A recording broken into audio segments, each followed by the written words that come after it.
Okay, in this video, we'll look at how to create a homework assignment. So if you want to make a new one, you can go here. And so you can add an assignment. There's other things you can do here. I haven't done much except assignment and the forum right here.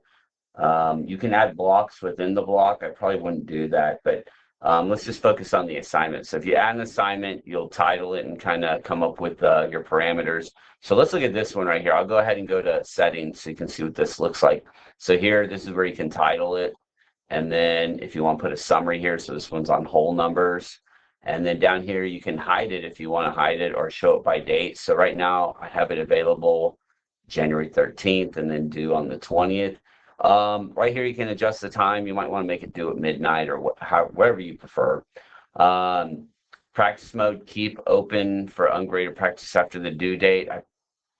That would probably be a good idea. I might change the setting on the assignment so that they're all like that, so that students can still work on it after the due date to get extra practice. So right here, number of versions for each question, all that good stuff. So this is all standard here. And then let's see, time limit down here. So here they can use their late passes on this. And if you wanted to, you could restrict it by date. So if you, at some point, you don't want to allow them to be able to use the late passes, I would just leave it open, just keep it simple. Let's see, so grading and feedback. So this is where you want to put where it's going to be in the grade book. Let's see, I think default, let me see, maybe it's up here. Oh, here, I found it right here. So this is the grade book category. So I have it under homework. So I only have 3 categories. There's always going to be default. That's just going to be listed in the grade book.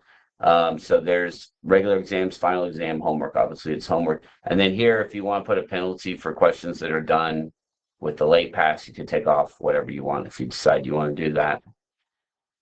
So that's for settings. Let's go ahead and look at the questions. So when I go in here, I'm going to click on questions. And so the way I set this up is there's videos embedded in here. And I try to keep them short. They're probably anywhere from 5 to 20 minutes. Most of them are 5 to 10 minutes. I tried to keep them short. So let me open one of these up.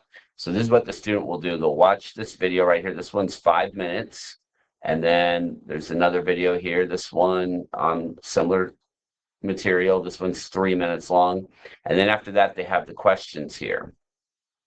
So here are the questions, and you can preview them.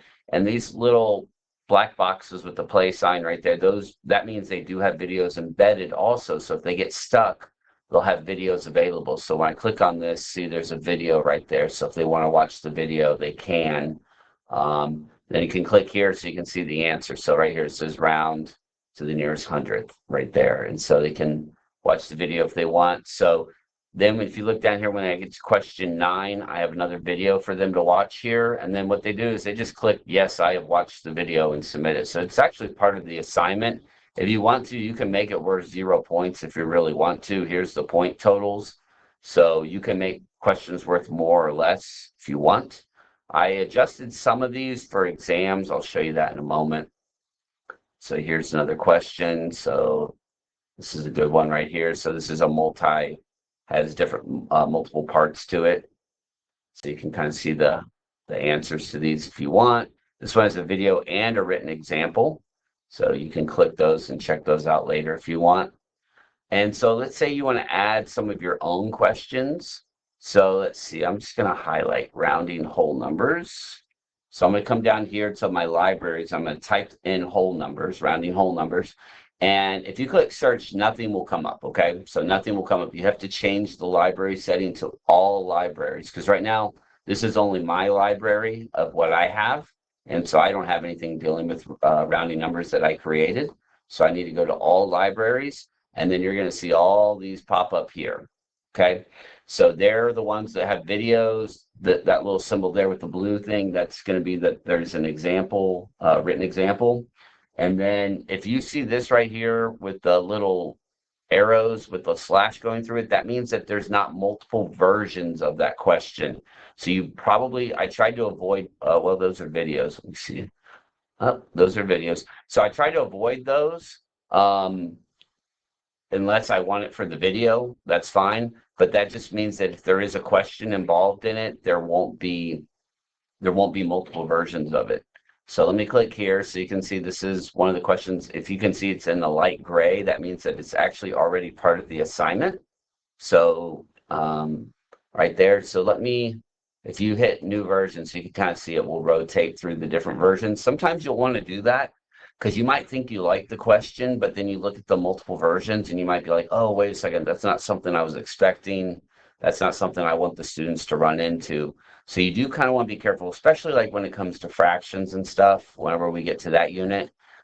You might just want to be careful to go through a couple different versions before you decide, okay, I like that question.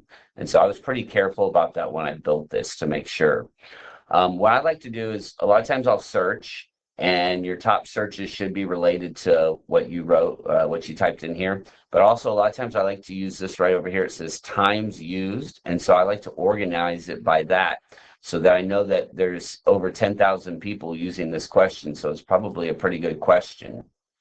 Okay, so that's how I like to organize it a lot. So the ones down here where not, a handful of people are using them, you might want to double check them and make sure they're questions you like. So that's how that works. And so you just kind of can click them. You can just click as many as you want and then hit add, and it will add them to your assignment right here. So I'm going to go ahead and unclick those and just hit done. So when you're done, whatever changes you make, you want to go ahead and hit done, and there you go.